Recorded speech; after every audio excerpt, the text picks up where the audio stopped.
Coupe du Monde kene kan senentoronta bunagun kan Qatar jamana kan Argentine ni Croatie be ɲɔgɔn sɔrɔ sini tarata décembre kalo tile 13 san 2022 ni nɛgɛ 19 dana gosira a ɲɔgɔndan bɛ daminɛ demi-finale ɲɔgɔndan fɔlɔ don sinigina araba décembre kalo tile 14 ni nɛgɛ 19 dana gosira France ni Maroc be ɲɔgɔn sɔrɔ jamana naani ninnu na France de ye diɲɛ ŋana ye Croatie diɲɛ ŋana dankan o kɔrɔ a tɛna nɔgɔya Argentine ni France Coupe du Monde jɔnjɔn fila bɛ u kelen-kelenna bolo Maroc senentoronta donba do ka fɔla ale de fanga man bon ka jamana saba tɔ bɔ nka ni ɲɔgɔndan sera nin hakɛ la ka ban ko bɛɛ bɛ se ka ye a la Maroc bɛ se ka se sɔrɔ ka ye finale kɛnɛ kan ka da kan ni y'a siɲɛ fɔlɔ ye Maroc ka se Coupe du Monde demi-finale la o dɔrɔn tɛ ni y'a siɲɛ fɔlɔ ye farafina jamana ka ye Coupe du Monde demi-finale la o bɛna to ni Maroc bɛna cɛsiri kosɛbɛ ka farafina ɲɛji cɛ Senegalikaw fɛ yen senentoronta kunnafonidila dɔw a n'a donba dɔw y'a yira Nama Jara VOA sigiden ka kuma barani na ko Maroc bɛ se ka se sɔrɔ Faransi kan Abdoulaye Dabo kunnafonidila do ani jateminɛkɛla do farikolo ɲɛnajɛ kan ko garisɛgɛ bɛ Maroc la Faransi tɔlantantɔn kan Maroc ma a ka nin équipe n'i y'a lajɛ garijɛgɛ caman de b'a bolo a bɔra yɔrɔ min na a sera yɔrɔ min na n'i y'a ka parcours lajɛ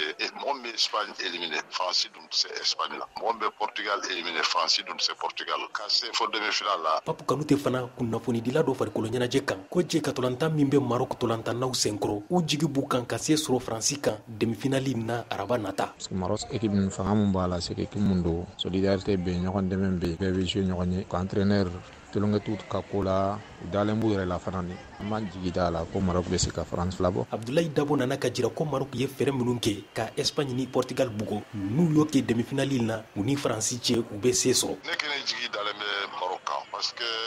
Maroc y'a kɛ cogo min na a bɛ Espagne bugɔla tuguni Espagne y'a jigin k'a yɛlɛ u ma se ka tɛmɛ Portugal fana kɛra o cogo la donc a y'a ka capacité défensive a y'o yira fɔlɔ u ma sɔn ka but ta u tɛ but ta a dun fana match a gɛlɛyara cogo cogo u bɛ but dɔn donc n'u y'o façon kɛ France la je pense que vraiment a harijigɛ bɛ bonya kosɛbɛ Nama Jara Dakar VOA Bambara